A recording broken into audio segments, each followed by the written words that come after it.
Hai sobat, gimana kabar kalian? Semoga disehatkan selalu dan banyak rezekinya, amin. Jangan lupa untuk berlangganan. Dengan Anda berlangganan, Anda menjadi orang pertama di channel ini yang memiliki hak istimewa. Pada kesempatan kali ini, Sabta Novel akan melanjutkan Tales of Herding Gods episode 46-50. Jika kalian penasaran, yuk mari, kita masuk ke alur ceritanya.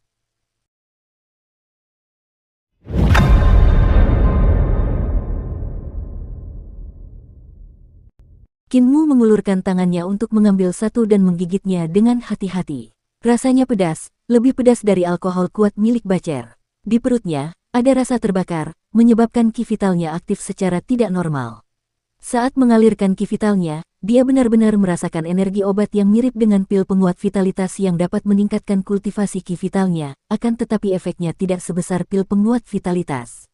Apakah makhluk ini tumbuhan atau hewan? Kinmu mengambil beberapa lagi dan melihat makhluk-makhluk ini tidak memiliki mata, anggota badan, atau lubang. Mereka perlu menggunakan tentakel mereka yang seperti kumis untuk menyerap nutrisi dari lumut, sehingga ia tidak dapat menentukan apakah mereka tumbuhan atau hewan. Dia hanya makan satu sementara Hullinger terus melompat-lompat dan memakannya sepuasnya. Berjalan semakin dalam, udara menjadi lebih dingin. Tanpa tahu seberapa jauh mereka melangkah, mereka dapat mendengar suara gemericik air. Ada aliran air kecil dan jernih yang keluar dari dinding gunung. Ada beberapa ikan besar tanpa mata yang hidup di kolam di ujung aliran air. Beberapa ikan besar itu juga memancarkan cahaya neon. Jika mereka ingin menyeberang, mereka harus melewati kolam untuk sampai ke sisi yang lain. Ikan besar ini sangat ganas, mereka akan menerkam ke arah suara apapun yang mereka dengar dan mereka sangat kuat. Hullinger berbisik, aku akan melempar kerikil itu untuk mengalihkan perhatian ikan dan kita akan memanfaatkan kesempatan itu untuk menyerbu. Begitu dia memberitahu Kinmu rencananya, dia meraih kerikil itu dengan kakinya dan melemparkannya jauh-jauh. Ketika batu itu menghantam dinding, beberapa ikan besar tanpa mata melompat keluar dari air dan menggoyang-goyangkan ekor mereka di udara. Keempat sirip mereka terbuka seperti empat sayap lebar dan menerkam ke arah lokasi suara itu. Sekarang, Hullinger menuntun Kinmu dan berlari ke sisi lain kolam. Dalam ketergesaannya, pemuda itu mendengar beberapa suara berderak dan melihat ikan aneh itu menabrak dinding dan menggigit beberapa lubang besar di dinding dengan mulut mereka yang ganas. Batu-batu gunung yang sangat keras itu seperti tahu di mulut mereka. Jika mereka menggigit manusia, akibatnya akan terlalu mengerikan untuk dibayangkan. Saat manusia dan rubah berlari ke ujung kolam yang lain, beberapa ikan aneh mendengar suara langkah kaki dan mengepakkan sirip mereka untuk berbalik arah, bergegas ke arah mereka. Ikuti aku, Tuan Muda. Hullinger langsung berlari ke lorong di ujung kolam dan Kinmu mengikutinya. Lorong itu tidak lebar sehingga beberapa ikan besar tidak bisa terbang dan harus menggunakan keempat siripnya sebagai kaki untuk mengejar Kinmu dan rubah kecil di lorong itu. Apakah ini masih ikan? Kulit kepala Kinmu menjadi mati rasa dan segera mengikuti Hullinger. Ikan aneh itu mengejar mereka dari kejauhan dan kembali ke kolam untuk bersembunyi setelah mereka tidak dapat mengejar mereka. Kinmu menghela napas lega. Jalan di depan mereka berangsur-angsur menjadi lebih lebar dan segera mereka memasuki gua berbentuk terompet. Tiba-tiba sinar matahari pada gelombang kristal menyinarinya, membuatnya melihat ke atas dan tercengang. Di atas kepalanya, ombak demi ombak mengalir. Ia dapat melihat gerombolan ikan berenang di atasnya dan bahkan seekor kura-kura emas besar. Ada seekor ikan besar yang seperti perahu kecil dan juga binatang sungai berukuran besar. Seekor ikan besar menjadi bersemangat saat melihat Kinmu dan rubah kecil, membuatnya membuka mulutnya yang ganas untuk menerkam mereka. Namun, ia menabrak dinding air yang tak terlihat dan terpental ke belakang. Ikan besar itu menggelengkan kepalanya karena bingung lalu berenang menjauh. Sungai yang bergelombang, ini adalah dasar sungai yang bergelombang. Kinmu memasang ekspresi aneh. Sungai yang meluap berada tepat di atas kita namun airnya tidak membanjiri tempat ini. Melihat ke depan, hatinya bergetar. Satu persatu pilar naga muncul di depannya. Masing-masing pilar naga itu sangat besar dan tingginya puluhan meter. Berdiri tegak di bawah sungai, puncak pilar naga itu bersentuhan dengan sungai. Lantai di bawah kaki mereka dilapisi marmer putih. Saat trotoar itu memanjang ke depan, ada sebuah kompleks istana hanya 300 meter di depan di antara dua baris pilar naga. Pilar-pilar naga mengelilingi komunitas istana dan menahan air sungai agar tidak membanjiri sini. Namun, banyak istana telah runtuh. Pasti ada perubahan besar yang terjadi di sini yang menyebabkan tempat ini berubah menjadi reruntuhan. Hullinger melompat-lompat dan berhenti di depan reruntuhan istana. Kinmu melihat lukisan dinding berbintik-bintik di dinding yang setengah runtuh. Itu adalah lukisan seorang tetua berkepala naga yang mengundang tamunya ke sebuah perjamuan. Tamu-tamu tetua berkepala naga semuanya adalah makhluk aneh. Ada seorang lelaki tua berpunggung kura-kura, seorang wanita berekor ular, seorang biksu, dan juga manusia. Menabrak, sebuah pilar runtuh dan hampir menghancurkan Kinmu dan rubah kecil. Hulinger datang ke sebuah aula besar yang setengah runtuh dan berkata, "Disinilah aku menemukan buku-buku kuno." Kinmu berjalan mendekat. Di aula yang bobrok itu, Kinmu melihat sebuah bilik batu tersembunyi yang dibangun di dalam dinding. Pintu batu itu sudah runtuh. Itulah sebabnya bilik itu ditemukan oleh Hulinger. Ruang batu itu sudah kosong karena barang-barang di dalamnya mungkin telah dipindahkan oleh Hulinger. Jika kau terus maju, akan ada bahaya besar. Hulinger menunjuk ke arah pintu masuk yang menjulang tinggi di depan dan berkata dengan gugup, "Itu sangat menakutkan." Kinmu menatap pintu masuk dan samar-samar dapat melihat istana di baliknya. Istana itu masih cukup lengkap dan belum runtuh.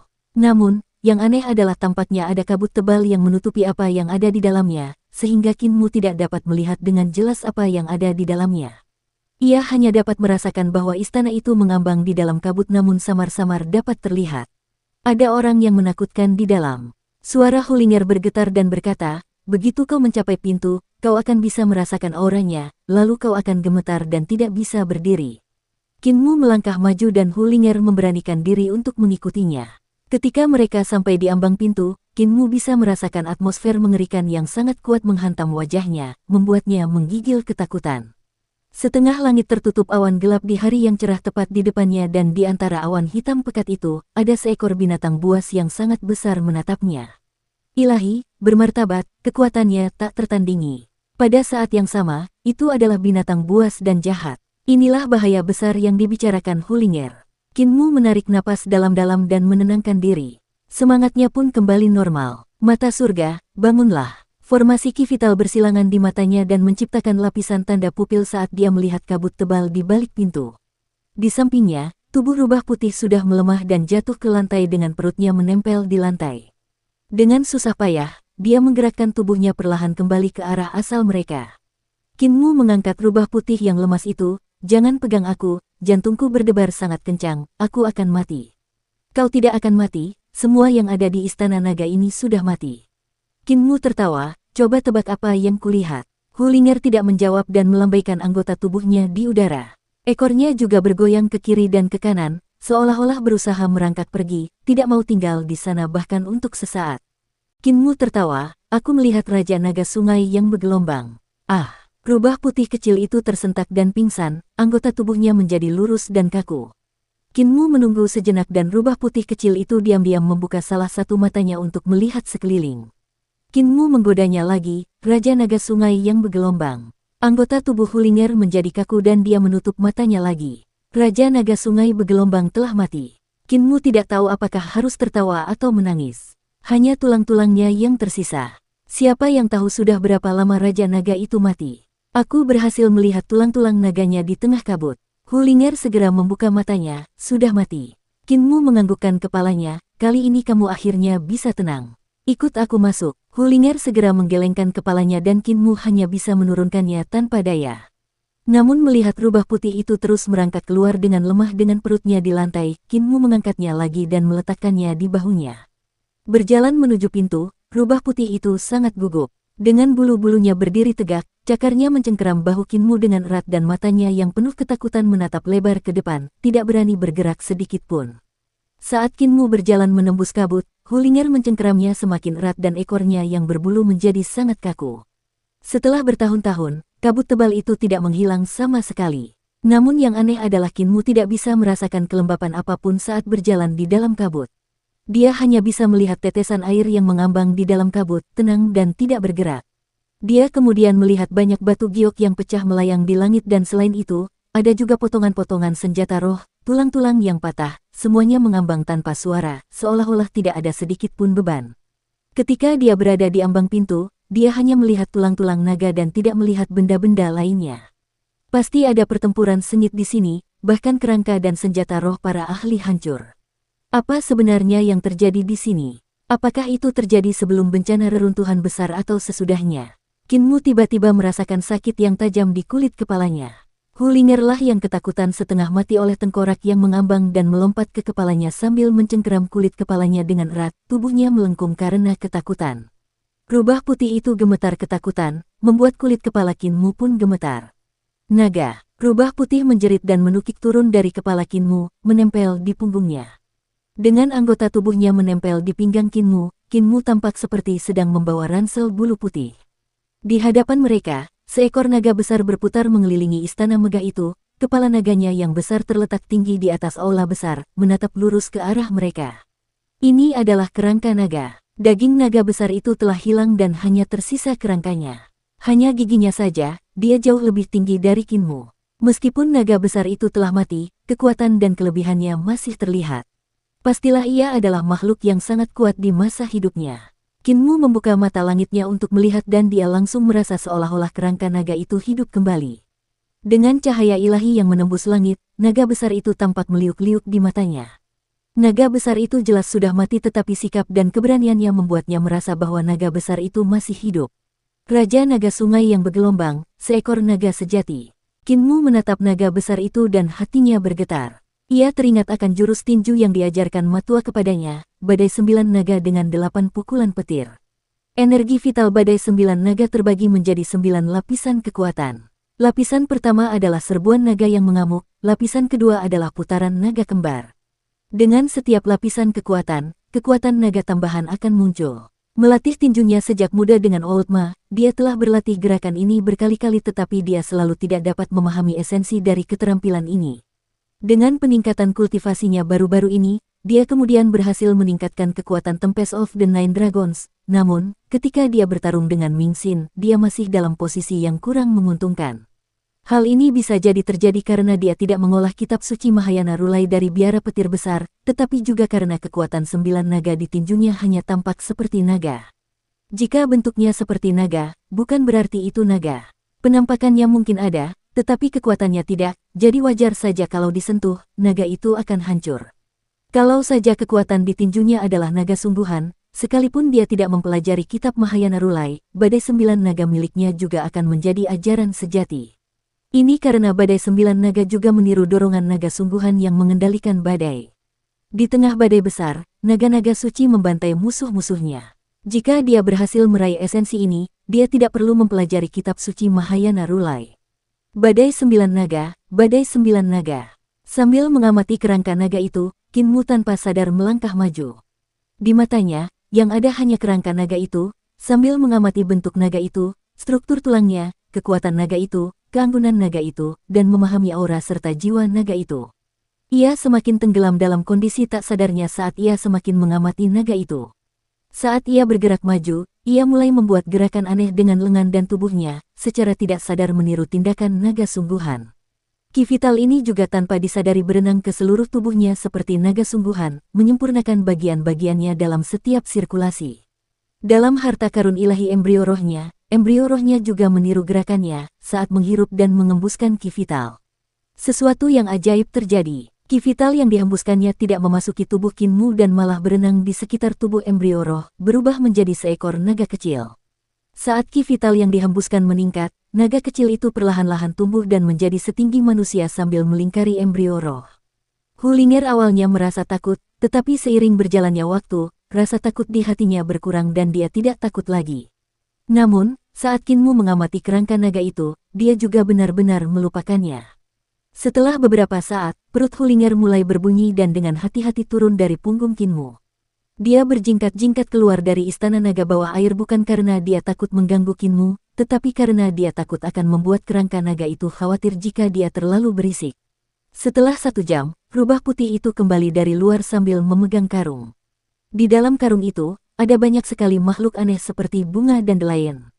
Hulinger menahan rasa takut terhadap naga di dalam hatinya dan berjalan ke dalam kabut, kembali ke tempat Kinmu berada. Dia naik kembali ke punggung Kinmu dan duduk di bahunya, memasukkan makhluk-makhluk itu ke dalam mulutnya. Seolah tidak merasakan apapun, Kinmu hanya memakan apapun yang masuk ke mulutnya. Hulinger memberinya lebih dari 20 makhluk aneh itu sebelum mulai memakannya sendiri dengan senang hati. Kinmu masih belum menunjukkan tanda-tanda akan bangun karena ia terus bergerak maju dengan bebas sambil matanya terpaku pada kerangka naga itu. Kadang-kadang ia bahkan memanjat kerangka naga itu dan berjalan di atas tulang-tulang besar itu. Sementara itu, seekor naga hijau meliliti embrio rohnya sambil melepaskan percikan listrik, namun Qin Mu terlalu fokus mempelajari kerangka naga itu dan tidak menyadarinya. 2 hari berlalu seperti ini. Qin Mu sudah makan, minum, buang air kecil, buang air besar, dan tidur di sini, dan tubuhnya sudah bau, tetapi dia masih belum menunjukkan tanda-tanda akan bangun. Hulinger juga sangat sabar dan telah merawat Qin Mu selama ini. Ketika dia haus, dia akan menggunakan daun pohon untuk mengambil air untuknya. Ketika dia lapar, dia akan pergi dan menangkap beberapa makhluk aneh.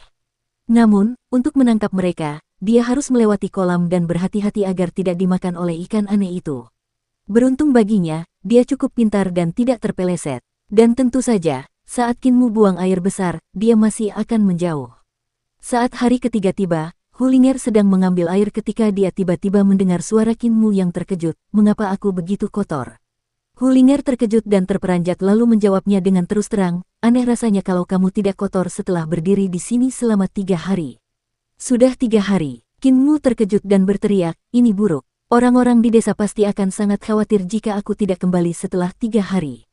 Cepat, ayo kembali." Tiba-tiba, dia menghentikan langkahnya dan berkata, "Jika aku kembali sekarang, aku pasti akan dimarahi dan bahkan dilarang keluar lagi. Karena aku sudah keluar sekarang, mengapa aku tidak melihat-lihat di Istana Naga dan melihat harta apa yang bisa kutemukan?" Dengan semangat tinggi, dia berjalan ke Istana Naga bawah laut. Hulinger mengikutinya ke aula megah namun dengan keberaniannya yang kecil, dia hanya berani berada di sekitar kaki Qin Mu dan tidak berkeliaran sendiri. Aula besar itu juga diselimuti kabut yang bahkan lebih tebal daripada di luar, sehingga dia tidak dapat melihat jauh ke depan. Aneh, dari mana datangnya kabut ini? Qin Mu kebingungan. Kabut ini bukanlah kabut dan bahkan dengan mata langitnya, dia tidak dapat melihat jauh ke depan. Semakin dalam dia memasuki aula, semakin tebal kabutnya dan semakin sedikit yang bisa dia lihat. Hulinger menjadi semakin takut dan menggigit celana Qin Mu untuk mengikutinya. Pada saat itu, ia mendengar suara aneh, lembut, tenang, tetapi memancarkan perasaan sedih. Seolah-olah seseorang sedang menyanyikan lagu sedih di tengah kabut, tetapi suaranya dapat dimengerti. Itu adalah bahasa kuno yang misterius dan samar. Bahasa itu setua bahasa dewa dan setan. Saat Qin Mu mendengarkan lagu itu, dia menyentuh wajahnya dan menyadari bahwa tanpa disadari dia telah menangis. Lagu ini membuatnya merasa seolah-olah ada seorang wanita yang melayang-layang di tengah kabut sambil menyanyikan kisah patah hatinya. Tiba-tiba, cincin pada tongkat Biksu Hakara mulai berbunyi keras. Kakek Ma berkata bahwa tongkat Biksu Hakara memiliki efek menghilangkan pikiran kotor dan jahat. Ketika hati bergetar, cincin akan berdering. Setiap pikiran kotor dan jahat akan membuat cincin berdenting sekali. Sekarang cincin berdenting tanpa henti, apakah pikiran kotor dan jahatku sebesar itu? Qin Mu menunduk, tidak tahu apakah harus menangis atau tertawa. Ternyata Hulinger gemetaran sambil memegang erat kakinya. Namun ekornya berada di tongkat Hakara. Bukan jantung Qin Mu yang tidak teratur, melainkan jantung rubah kecil itu. "Linger, singkirkan ekormu," kata Qin Mu. Hulinger menggerakkan ekornya dan terus menggigil. Qin Mu mengerutkan kening. Setelah Hulinger menggerakkan ekornya, tongkat Biksu Hakara masih berdenting keras. Mungkinkah ada orang ketiga selain aku dan Hulinger? Mungkinkah pikiran jahat itu berasal dari orang ketiga? Mungkinkah itu wanita penyanyi itu? Tongkat Biksu Hakara berdenting semakin keras. Jelas ada orang ketiga di sini dengan pikiran yang terlalu kotor dan jahat. Dengan merasakan pikiran-pikiran itu, apakah tongkat Hakara akan berdenting tanpa henti? Di udara, lagu itu melayang ke sana kemari, semakin lama semakin menyedihkan. Qin Mu menunduk dan merasakan hawa dingin. Dalam kabut, dia bisa melihat tangan kurus kering meraih tongkat Biksu Hakara dan sebelum tangan itu sempat menyentuhnya, tangan itu diam-diam ditarik kembali seolah-olah tersengat listrik. Qin Mu menyangga tongkat Hakara dan melihat sekeliling, sudut matanya berkedut karena apa yang dilihatnya. Di tengah kabut, telapak tangan kurus mulai mendekatinya dari segala arah dan hanya mundur ketika bertemu dengan tongkat Biksu Hakara. Lagu lembut dalam kabut itu pun mulai terdengar makin jelas, seolah berada di samping telinganya. Apa sebenarnya yang ada di dalam kabut itu? Kulit kepalanya mati rasa dan Hulinger sudah naik ke celananya dan ke punggungnya dan akhirnya melingkari pinggangnya dengan kemejanya. Hanya kepalanya yang berbulu yang terlihat saat dia diam-diam memeriksa sekelilingnya sambil menggigil. Pemandangan ini terlalu menakutkan, membuat Qin Mu juga panik. Namun, saat cincin emas itu berdenting, efeknya menenangkan dan menenangkan hatinya. Dia menenangkan dirinya. Dengan jumlah tangan sebanyak ini, mereka pasti bukan orang yang sama. Apapun itu, semuanya akan mundur. Ki vital Kinmu tersentak dan mengalir deras ke tongkat Hakara. Mengangkat tongkat biksu dan membantingnya dengan keras, suara dentang keras terdengar sementara tongkat Hakara bersinar ke segala arah. Pada saat yang sama, gambar Buddha muncul di belakang punggungnya sambil duduk bersila di udara, meletus dalam bahasa Sansekerta. Begitulah yang kudengar, suara Sansekerta dari patung Buddha bergetar, sejak waktu tanpa awal, semua makhluk telah mengalami kematian dan kelahiran kembali berulang-ulang hanya karena mereka tidak menyadari pemahaman murni yang merupakan hakikat hakiki dari pikiran sejati yang kekal. Sebaliknya, cara kerja pikiran mereka terdistorsi, dan karena cara kerja pikiran mereka terdistorsi, mereka terikat pada siklus. Di belakang Kinmu, ada roda cahaya yang berputar di belakang kepala Buddha yang bersinar terang ke segala arah. Bahkan kabut aneh pun tersapu oleh aura Buddha. Mendengar suara gemerincing yang terus-menerus, Kinmu melihat sekeliling dan melihat mayat-mayat kering berjatuhan satu persatu di udara, memenuhi seluruh lantai. Selain mayat-mayat kering, ada juga kerangka yang dagingnya sudah hilang, hanya menyisakan tulang. Namun, tulang-tulang itu dihiasi dengan pakaian longgar yang tampak seperti pakaian istana. Kabut di sekelilingnya telah menghilang, seketika itu juga pandangannya menjadi jernih. Namun, lagu itu masih berlanjut tetapi kini terdengar semakin jauh darinya. Lagu itu masih merdu dan penuh dengan kesedihan yang tak berujung. Kinmu menyebarkan ki vitalnya dan gambar Buddha di belakangnya menghilang. Mengapa ada begitu banyak mayat yang disembunyikan di aula besar? Mayat-mayat ini tidak terlihat seperti orang biasa. Kinmu mengamati mayat-mayat itu dan sedikit mengernyit. Ada terlalu banyak mayat di sini dan tidak normal jika mereka tidak membusuk. Tubuh Raja Naga Sungai yang bergelombang di luar sudah membusuk, meninggalkan kerangka. Bagaimana mungkin mayat-mayat di aula itu bisa diawetkan sampai sekarang? Ada kemungkinan bahwa mayat-mayat ini datang setelah bencana reruntuhan besar. Mereka telah menemukan jalan menuju Istana Naga Sungai bergelombang dan memasuki aula besar ini, sama seperti Hulinger dan aku. Sudut mata Kinmu berkedut dan melihat ke depan. Bagian dalam aula besar masih tertutup kabut tebal. Apa yang tersembunyi dalam kabut yang telah membunuh mereka dan mengubah mereka menjadi seperti ini? Kulit kepalanya mati rasa saat dia mencengkeram tongkat biksunya erat-erat. Tongkat biksu Hakara itu tidak diragukan lagi adalah harta yang nilainya setara dengan seluruh kota. Dia hanya memasukkan ki vitalnya ke dalam tongkat biksu itu dan kekuatan yang begitu menakjubkan muncul. Nenek Si ingin dia membawa tongkat biksu itu keluar. Nenek Si sangat memperhatikan keselamatannya dan selain tongkat biksu, dia juga berubah wujud menjadi berbagai wujud lain untuk melindunginya dalam kegelapan. Nenek pasti sangat khawatir selama beberapa hari ini. Kinmu merasa bersalah tetapi semangatnya kembali bangkit saat dia melihat sekeliling, sumber kabut ini, dan juga bahaya besar, seharusnya berada di sekitar aula besar ini. Apa yang telah membunuh para praktisi yang datang untuk menjelajah? Pada saat ini, kabut tebal di aula melonjak ke arahnya dan menyebar di bawah kakinya sebelum perlahan-lahan naik. Ketika mayat-mayat kering di lantai ditutupi oleh kabut, mereka benar-benar perlahan-lahan menggerakkan tubuh mereka dan berdiri dengan aneh. Kabut semakin tinggi dan segera naik di atas kepala Kinmu. Di dalam kabut, mayat-mayat mulai melayang ke atas. Saat kabut semakin tebal, mayat-mayat kering menghilang dalam kabut. Siapakah hantu yang mendatangkan masalah dan membingungkanku? Hakara. Kinmu membawa tongkat biksu dan melangkah maju. Setelah puluhan meter ke depan, lagu itu terasa lebih dekat dan Kinmu mengangkat tongkat biksunya untuk membanting dengan keras. Aura Buddha bersinar terang dan suara Buddha mengelilinginya. Di belakangnya muncul gambar Buddha sekali lagi dan aura Buddha bersinar dengan gemilang, menaklukkan kabut dan menyebabkan mayat-mayat kering jatuh ke tanah sekali lagi.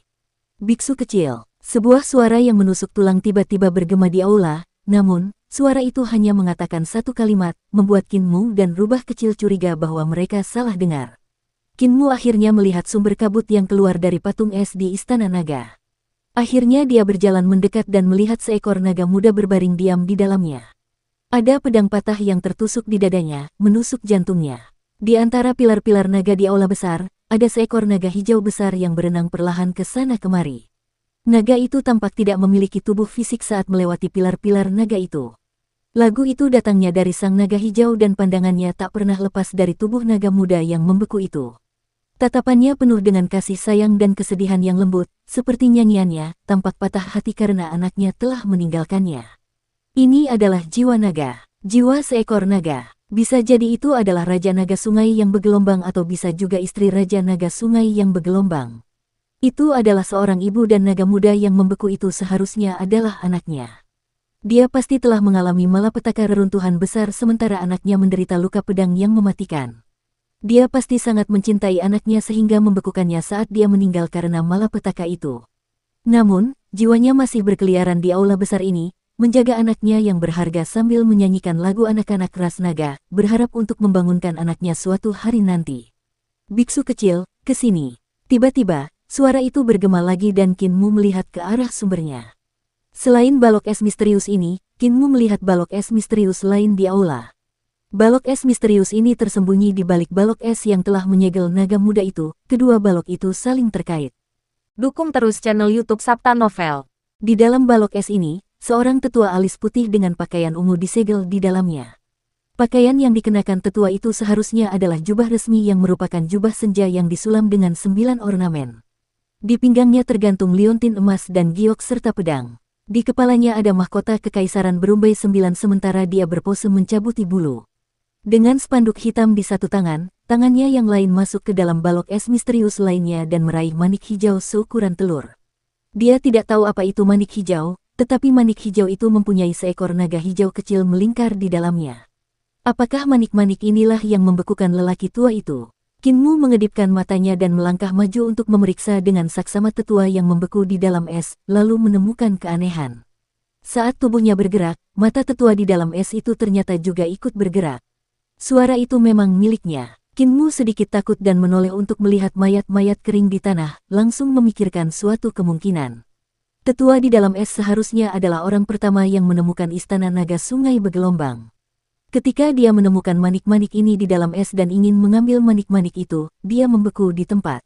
Mampu bertahan hidup di dalam es dalam waktu yang lama dan tidak mati mungkin disebabkan oleh panji hitam di tangannya yang telah membunuh para praktisi yang telah memasuki istana naga setelahnya dan menyerap saripati dan darah mereka, sehingga para praktisi tersebut telah berubah menjadi mayat kering setelah kematian mereka. Karena disegel di dalam balok es hingga sekarang, jumlah kultivasi yang dapat digunakan oleh tetua itu seharusnya tidak banyak. Selain itu, dengan membawa tongkat biksu Hakara ke istana naga, Qin Mu mampu bertahan dari kekuatan aneh panji hitam dan lolos tanpa cedera di bawah perlindungan tongkat itu. Jadi itu adalah Hakara milik biksu tua dari biara petir besar. Tidak heran kau mampu bertahan melawan kekuatan kabut yang aneh itu. Sang sesepuh di dalam es itu tak mampu membuka mulutnya, namun ia mampu mengeluarkan suaranya melalui getaran tenggorokannya. Kamu bukan seorang pendeta dari biara petir besar, jadi mengapa kamu memiliki tongkat pendeta tua itu? Qin Mu menjawabnya dengan jujur, junior ini telah mengalahkan muridnya dan memenangkannya. Memenangkannya, sang tetua tertawa terbahak-bahak, bagaimana mungkin biksu tua itu tidak menjadi pecundang? Berapa umurmu? Qin Mu menjawab, saya akan berusia 12 tahun musim gugur ini. Tetua berpakaian ungu memuji, usia 12 tahun dan kau mengalahkan murid biksu tua itu, sungguh luar biasa. Qin Mu mengedipkan matanya dengan polos dan bertanya, mengapa senior terjebak di dalam es ini? Sang tetua terkekeh dan berkata, tentu saja ada cerita di balik ini dan semuanya bermula dari awal ketika, hei, jangan pergi. Kembalilah. Qin Mu berhenti dan berkata seolah-olah dia sedang dalam dilema, senior, saya sedang terburu-buru untuk pulang dan tidak punya waktu untuk cerita. Tetua itu terbatuk dan melanjutkan, singkat cerita, aku membawa beberapa muridku untuk menjelajahi reruntuhan besar dan tidak sengaja menemukan tempat ini. Melihat banyak mayat kering di sini, aku tahu manik naga inilah yang membuat kekacauan dan membunuh semua orang yang masuk ke sini dengan menyerap esensi dan darah mereka, mengubah mereka menjadi mayat kering. Alasan manik itu melakukan ini adalah untuk memperpanjang umur naga muda ini. Sebagai seorang kultivator, aku tidak akan memaafkan perilaku seperti ini dan bersiap untuk menahan manik naga ini agar tidak menyakiti lebih banyak orang. Namun, aku telah membuat kesalahan dengan tidak menyangka manik naga ini adalah manik naga milik Dewa Naga, sehingga aku disegel di sini dalam es. Tidak ada muridku yang selamat. Esensi dan darah mereka diserap oleh manik naga ini untuk memperpanjang umur naga muda itu. Hulinger yang bersembunyi di dada Qin Mu dan menjulurkan kepalanya, berbisik, apakah Anda percaya ceritanya, Tuan Muda? Qin Mu ragu-ragu. Tebakannya adalah kebalikan dari apa yang dikatakan tetua itu.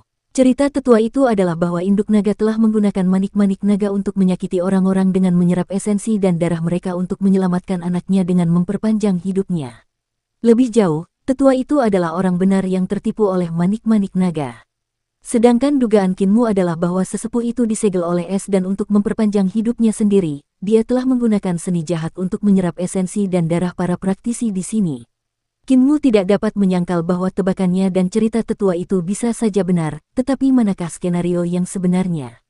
Kinmu menoleh ke sekelilingnya dan melihat kabut kembali menyerbu ke arahnya. Dia pun segera membanting tongkat biksu Hakara ke tanah. Begitulah yang kudengar. Citra Buddha muncul di belakangnya lagi saat suara sansekertanya bergema. Sejak waktu tanpa awal, semua makhluk telah mengalami kematian dan kelahiran kembali berulang-ulang hanya karena mereka tidak menyadari pemahaman murni yang merupakan hakikat hakiki dari pikiran sejati yang kekal. Sebaliknya, cara kerja pikiran mereka terdistorsi, dan karena cara kerja pikiran mereka terdistorsi, mereka terikat pada siklus. Ajaran Buddha biara petir besar memang hebat. Tetua di dalam es itu mengaguminya. Bagaimana aku harus menyapa senior? Kinmu menghilangkan kabut dan bertanya. Tetua di dalam es itu menjawab, namaku Gulinuan, guru dari putra mahkota Kekaisaran Perdamaian Abadi dan pejabat tingkat pertama yang lebih rendah. Jika kau bisa menyelamatkanku dari sini, aku bisa menjanjikan kekayaan yang tak terbatas saat kita kembali ke Kekaisaran Perdamaian Abadi. Kinmu merenungkannya. Pemimpin sekte-sekte Sungai Li, Mu Beifeng adalah pejabat tingkat 2 yang lebih rendah sedangkan Gulinuan ini adalah pejabat tingkat pertama yang lebih rendah jadi dia pasti lebih kuat. Apa yang dikatakan senior ini benar? Katanya pada Hulinger. Hulinger bingung, bagaimana kamu tahu apa yang dikatakannya itu benar? Kabut dihasilkan oleh jiwa naga. Kinmu menunjuk ke arah jiwa induk naga yang berenang di sekitarnya. Kemanapun jiwa naga itu lewat, kabut akan semakin tebal dan mayat-mayat kering akan berdiri sekali lagi dan melayang ke arah Kinmu seolah-olah mereka bisa mencium baunya.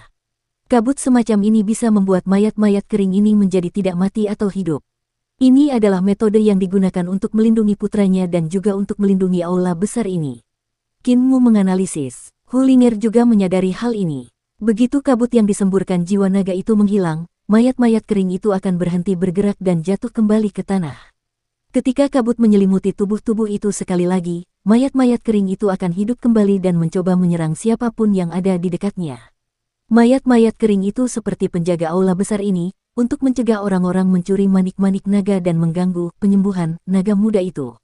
Dan asal mula mayat-mayat kering ini barangkali seperti yang dikatakan oleh sesepuh tadi, yakni perbuatan manik-manik naga yang menyerap setiap tetes darah dan saripati terakhir dari para praktisi yang telah masuk tanpa izin ke dalam istana naga untuk memperpanjang umur sang naga muda. Kinmu merasa gelisah, senior Gu, meskipun aku tega membantumu, tapi dengan kekuatan junior yang sangat terbatas, aku khawatir aku tidak akan mampu melakukannya. Gulinuan terkekeh. Tentu saja kau tidak memiliki kekuatan untuk melarutkan es misterius dari manik naga, namun aku memilikinya. Selama kau mendengarkan perintahku, kau dapat membebaskanku. Saat aku bebas, kau dapat memperoleh apapun yang kau inginkan. Suaranya mengandung sedikit kesombongan yang menunjukkan bahwa guru dari putra mahkota adalah seorang yang kedudukannya amat tinggi.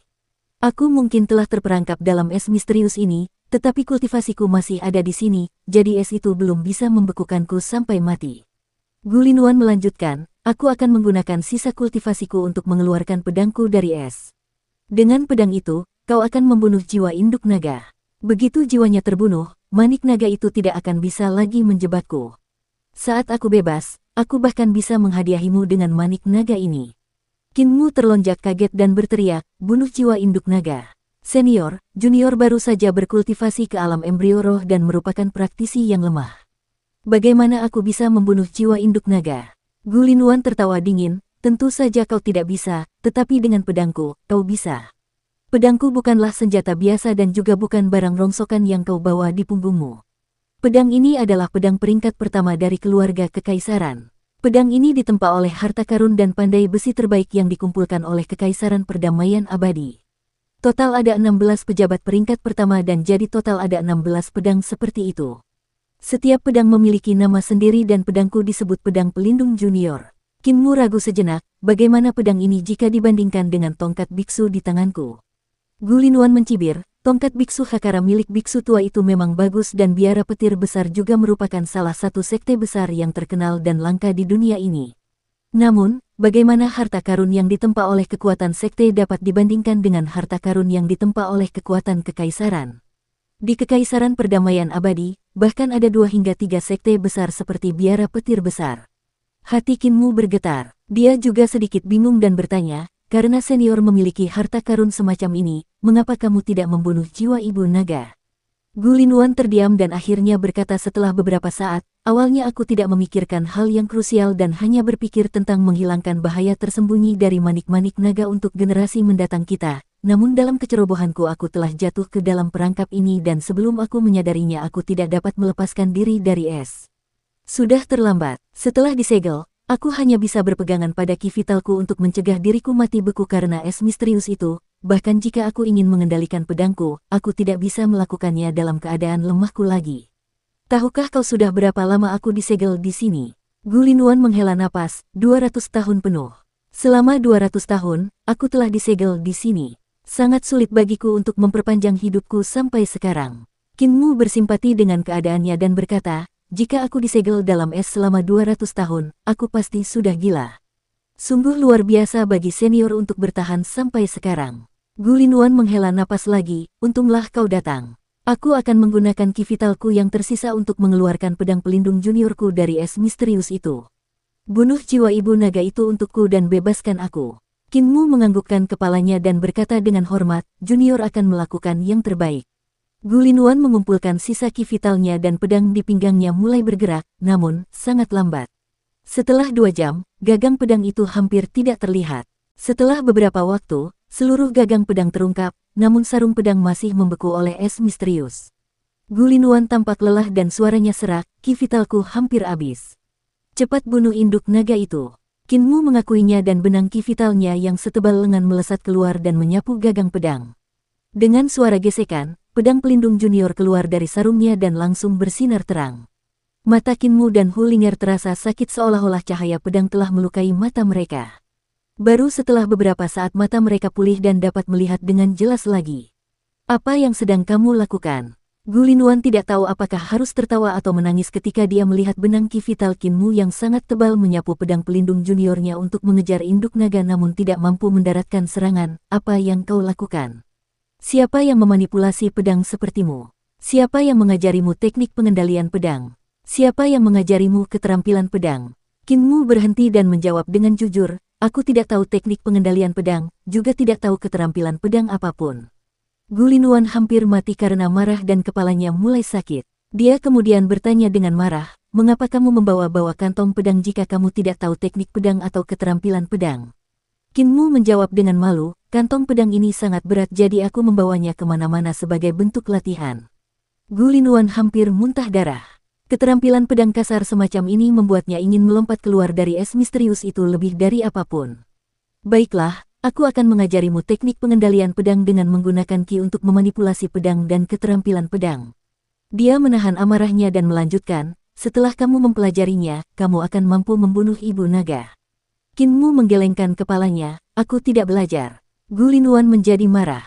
Jika dia tidak disegel oleh es misterius, dia akan melompat keluar dan menghajar bajingan ini sampai babak belur. Nenek berkata akan ada seseorang yang mengajariku ilmu pedang yang lebih baik dan jika aku mempelajari ilmu pedang milik orang lain, orang itu tidak akan mengajariku lagi. Gu Linwan menenangkan dirinya dan tertawa keras, keterampilan pedang yang lebih baik.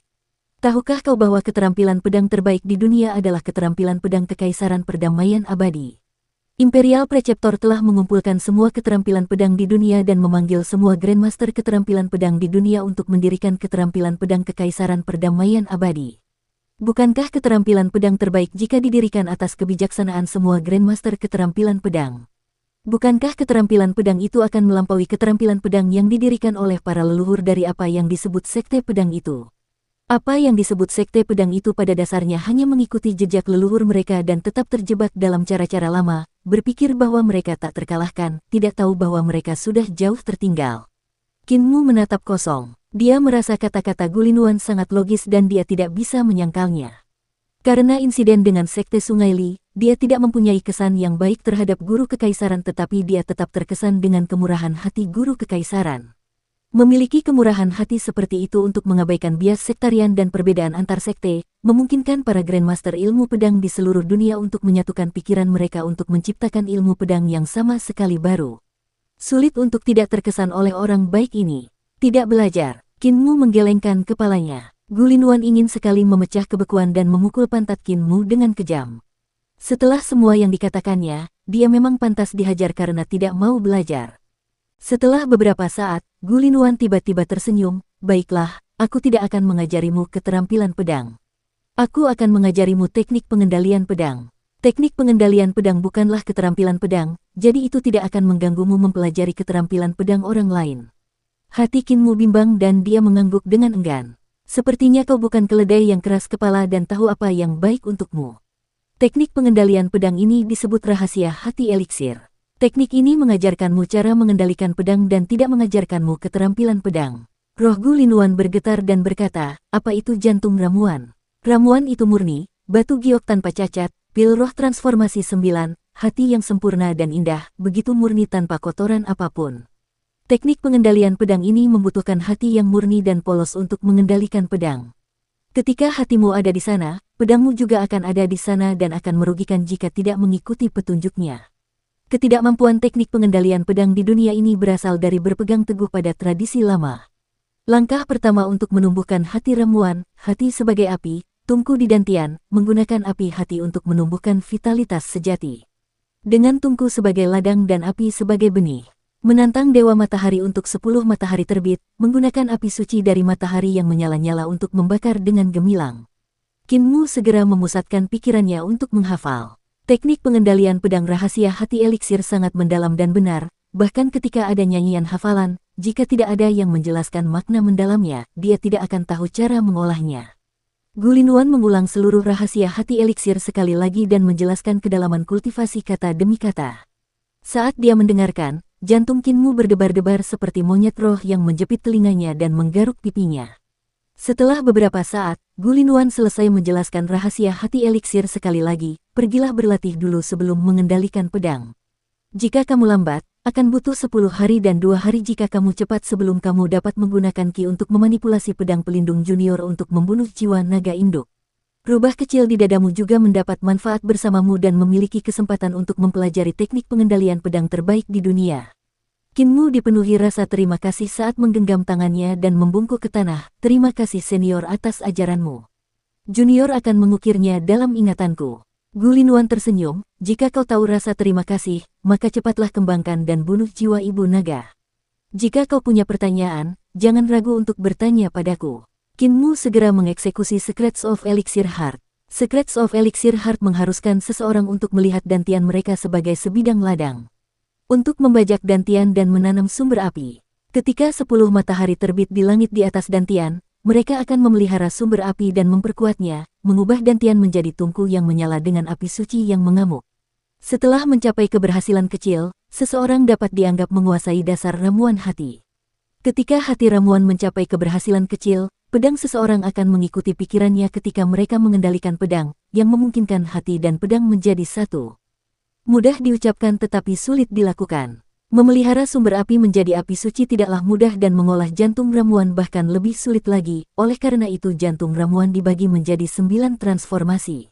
Selama Qin Mu dapat mengolah transformasi pertama, keterampilannya dalam menggunakan Ki untuk memanipulasi pedang akan melampaui kemampuannya sebelumnya dan tidak diragukan lagi, akan mengejar jiwa ibu naga. Fondasimu sangat kokoh. Gulinuan tercengang. Dalam waktu singkat, Qin Mu telah membajak dantiannya dan menanam sumber api. 10 matahari juga telah terbit bersama dan mulai memelihara sumber api. Ini menunjukkan bahwa kultivasi Qin Mu agak padat. Jika praktisi biasa lainnya, mereka mungkin akan kesulitan menanam sumber api apalagi membuat 10 matahari terbit. Hanya dengan mengonsumsi pil roh dan obat ajaib secara terus-menerus, seseorang dapat mempertahankan ki vital mereka untuk menanam sumber api yang cukup. Qin Mu bahkan tidak perlu mengonsumsi pil roh dan obat ajaib dan mampu mengisi seluruh dantiannya dengan sumber api dalam satu gerakan. Selain itu, ia masih memiliki banyak ki vital yang tersisa untuk mengubahnya menjadi 10 matahari yang menyinari dantiannya. Sangat jarang bagi orang untuk memiliki kultivasi seperti ini di alam embrio roh. Dengan kecepatan kultivasinya yang mengerikan, dia tidak memerlukan waktu 10 atau 2 hari, hanya 1 hari dan dia akan mampu mencapai transformasi pertama rahasia hati eliksir, membunuh naga dan membebaskanku dari sini. Tatapan mata Gulinuan bergetar, sungguh seorang jenius muda yang luar biasa, aku tidak ingin membunuhnya begitu saja. Dia mendesah penuh penyesalan dalam hatinya, namun reruntuhan besar adalah tanah yang ditinggalkan para dewa. Bahkan serangga di sini pun bersalah, apalagi manusia, dan mereka semua harus mati.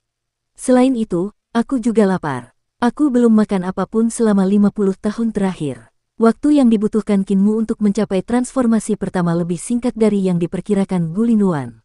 Saat itu sudah lewat tengah malam dan langit di luar berangsur-angsur menjadi lebih cerah saat sinar matahari menembus air sungai bergelombang dan menyinari istana naga di bawah air. Kinmu berdiri dan sebuah pikiran melintas di benaknya. Tiba-tiba, ki vitalnya yang melingkari pedang pelindung junior menembus kabut tebal dengan suara desiran, terbang ke sana kemari secepat kilat. Si. Suara menusuk dari pedang pelindung junior terdengar saat Kinmu langsung mengendalikan pedangnya untuk menusuk 100 kali berulang kali, menyilaukan mata. Sekalipun dia tidak menguasai ilmu pedang, tusukan sederhana saja darinya sudah jauh lebih menakutkan daripada Qian Qiu, murid dari Sekte Sungai Li yang dikenal sebagai Sekte Pedang. Rahasia eliksir heart memang luar biasa. Kinmu sekali lagi mengungkapkan rasa terima kasihnya dengan membungkuk kepada Gulinuan dengan tulus. Terima kasih senior karena telah memberikan keterampilanmu. Junior akan mengingat senior sepanjang hidupku. Gulinuan tertawa terbahak-bahak, kamu juga sangat berbakat untuk dapat memahami dan mengolah transformasi pertama dari jantung ramuan dalam waktu yang singkat. Namun, rubah kecil di sampingmu tidak secepat dirimu. Cepatlah, kendalikan pedang dan bunuh ibu naga itu. Gulinuan sangat gembira. Dengan kebebasan yang sudah di depan mata, bahkan para ahli hebat seperti dia tidak dapat menahan diri untuk tidak terpengaruh oleh kekhawatiran tentang keuntungan dan kerugian pribadi mereka. Anak ini punya bakat yang tinggi dan juga telah menyelamatkanku, aku jadi tidak tega membunuhnya. Pada saat ini, Kinmu berbalik dan pergi, membawa pedang pelindung junior keluar dari istana naga saat tubuhnya menghilang dalam kabut tebal. Gulinuan menatap kosong dan tidak bisa menerima apa yang baru saja terjadi. Kinmu telah membawa pedang pelindung junior dan Hulinger keluar dari istana naga tanpa ragu sedikit pun. Lebih baik kau kembali. Gulinuan meraung marah, kau mengingkari janjimu, dasar bajingan. Aku telah mewariskan teknikku dan memberikan pedangku padamu, mengapa kau tidak membunuh ibu naga itu? Di luar istana, suara Kinmu terdengar semakin jauh, senior, induk naga memang telah menggunakan manik naga untuk membunuh banyak praktisi yang telah memasuki tempat ini, namun, manik naga hanya akan mengubah mereka menjadi mayat berjalan kering. Namun, di istana naga, ada banyak mayat yang tidak mati di tangan manik naga karena mereka tidak berubah menjadi mayat kering dan malah menjadi kerangka. Gulinuan terkejut, kapan kamu menemukan bajingan itu? Aku menemukannya saat aku memasuki istana naga. Gulinuan menggertakkan giginya dan membalas dengan dingin, apakah kamu benar-benar baru berusia 12 tahun? Seorang anak laki-laki berusia 12 tahun dapat menyadari semua hal ini. Untuk memahami apa yang sebenarnya terjadi. Untuk juga mengalahkanku dalam permainanku sendiri tanpa mengedipkan mata. Junior baru berusia 12 tahun musim gugur ini. Aku baru berusia 11 tahun sekarang. Suara Kinmu semakin lembut sebelum menghilang sepenuhnya. Kata-kata kasar mulai keluar dengan keras dari istana naga, mendarat di telinga Kinmu dan Hulinger. Hulinger menjulurkan kepalanya dari dadamu dan bertanya dengan heran, Tuan mudamu, bagaimana Anda tahu dia punya niat jahat? Kinmu menjelaskan, ketika kita baru saja tiba, apakah kau memperhatikan banyak kerangka selain mayat kering yang jatuh dari udara ketika aku menggunakan tongkat biksu untuk mengusir kabut? Hulinger menganggukkan kepalanya. Dia melihat kerangka kering yang mengenakan jubah resmi tertimpa mayat kering yang jatuh menimpa mereka. Pakaian yang dikenakan kerangka itu adalah jubah resmi. Kinmu melanjutkan, Gulinuan berkata bahwa dia telah membawa banyak murid ke reruntuhan besar untuk berlatih dan menemukan istana naga bawah laut ini. Murid-muridnya seharusnya terbunuh oleh manik-manik naga, tetapi jika memang demikian, esensi dan darah dalam tubuh mereka akan tersedot keluar, mengubah mereka menjadi mayat kering dan bukan kerangka. Jika mereka tidak terbunuh oleh manik-manik naga, lalu bagaimana mereka bisa mati? Hulinger tiba-tiba tersadar dan segera menjawab, Gulinuan memiliki panji hitam yang sangat aneh di tangannya yang lain. Selama proses penyegelan, dia pasti telah menggunakan panji hitam itu untuk membunuh murid-muridnya. Ketika dia disegel dalam es misterius oleh manik naga dan tidak dapat melarikan diri, dia tahu dia akan terjebak di sini untuk waktu yang lama. Konflik terjadi berulang kali di antara para pejabat. Meskipun mereka adalah murid-muridnya, mereka semua adalah pejabat kekaisaran perdamaian abadi dan tidak memiliki hubungan guru dan murid. Orang-orang ini bahkan mungkin tidak memberitahu keluarga kekaisaran untuk datang menyelamatkannya. Bagaimanapun, kursi kosong milik guru putra mahkota selalu bermanfaat bagi semua orang. Kinmu menganggukkan kepalanya, karena keluarga kekaisaran mungkin tidak menyelamatkannya, dia bisa menyerah atau bertahan sampai akhir dengan menyerap semua esensi dan darah murid-muridnya untuk mencegah dirinya mati kelaparan setelah disegel terlalu lama. Namun metodenya berbeda dari manik-manik naga milik Ibu Naga, itu lebih aneh dan telah menyerap daging murid-muridnya juga, mengubah mereka menjadi kerangka. Apakah kamu ingat ketika kita baru saja memasuki istana naga dan tongkat biksuku terus berdering? Hulinger teringat saat dia berbaring di celana Kinmu dan menggigil hebat. Kinmu bahkan memintanya untuk menggerakkan ekornya. Saya pikir itu adalah pikiran mayat kering yang telah memengaruhi tongkat biksu Hakara, sehingga menyebabkannya berdenting tanpa henti. Namun mayat kering tidak memiliki kesadaran, jadi saya pikir itu adalah pikiran kotor dari jiwa Ibu Naga. Yang aneh adalah ketika saya sampai di sisi Gulinuan, tongkat biksu itu berhenti berdenting, jadi itu pasti bukan pikiran kotor dari jiwa Ibu Naga dan itu adalah milik Gulinuan. Kinmu melanjutkan, alasan mengapa tongkat biksu itu berhenti berbunyi adalah karena Gulinuan tidak lagi memiliki pikiran yang kotor. Karena kita memiliki tongkat biksu Hakara yang melindungi kita, dia tidak akan bisa memakan kita, jadi dia hanya perlu menggunakan kita untuk membebaskannya. Hulinger tercengang. Setelah beberapa saat, rubah kecil itu tergagap dan berkata, "Tuan muda, apakah Anda benar-benar baru berusia 12 tahun? Aku baru berusia 12 tahun setelah musim gugur." Kinmu tersenyum jujur. "Kau pasti juga siluman rubah, kan?" Hulinger menjadi bersemangat, "Kamu pasti rubah jantan yang telah menjadi cerdas. Jenis yang sangat pintar." Kinmu mulai menggerutu, "Kau tidak tahu bagaimana aku menghabiskan masa kecilku. Sejak kecil aku telah ditipu oleh sekelompok pria dan wanita tua. Bahkan sebelum aku keluar untuk berburu, nenek telah menipuku untuk mengambil telur dari kandang ayam. Ada seekor naga betina di dalamnya yang tidak mungkin bisa ku menangkan. Setelah dikejar dan dipukuli oleh naga betina itu kemanapun aku berlari, nenek mengambil kesempatan untuk menyelinap dan mengambil telur itu. Setelah beberapa saat, mereka dengan selamat melewati kolam dan berjalan keluar dari kuil Raja Naga." Hulinger membangkitkan angin iblis dengan mantranya dan Kinmu melaju mengikuti angin saat mereka kembali ke gubuk jerami di depan air terjun. Kinmu sedang terburu-buru untuk kembali ke desa sehingga ia mengucapkan selamat tinggal kepada Hulinger yang tersenyum. "Mengapa kamu terburu-buru kembali ketika kamu begitu kotor dan bau sekarang? Ada kolam di samping air terjunku di mana kamu bisa mandi terlebih dahulu. Aku akan mencuci pakaianmu dan membiarkannya kering. Bukankah lebih baik jika kamu mengenakan pakaian bersih? Selain itu, masih ada beberapa keraguan tentang kultivasi yang harus aku konsultasikan denganmu." Kinmu ragu sejenak dan ingin menjawabnya, namun, tawa dingin nenek si terdengar dari dalam gubuk jerami. "Mandi? Berkultivasi? Apakah memetik yin untuk memelihara yang atau memetik yang untuk memelihara yin?" "Nenek." Kinmu tercengang dan terkejut, "Mengapa kamu ada di sini?"